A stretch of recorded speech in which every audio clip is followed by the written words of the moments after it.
В рамках рабочего визита глава внешнеполитического ведомства Узбекистана встретился со своим коллегой Русланом Казакбаевым. Стороны обсудили текущее состояние и перспективы кыргызско-узбекского многопланового стратегического партнерства, а также обменялись мнениями по дальнейшему взаимодействию в рамках региональных и международных организаций. Особое внимание было уделено организации предстоящего визита президента в Узбекистан.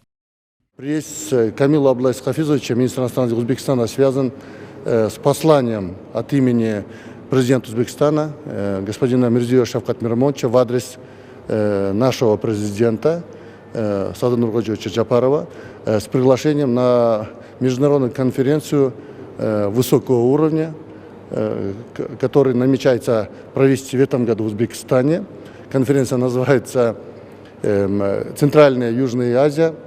Взаимосвязанность Центральной и Южной Азии, новые вызовы и угрозы и пути их решения». Это главный вопрос, который мы сегодня будем обсуждать.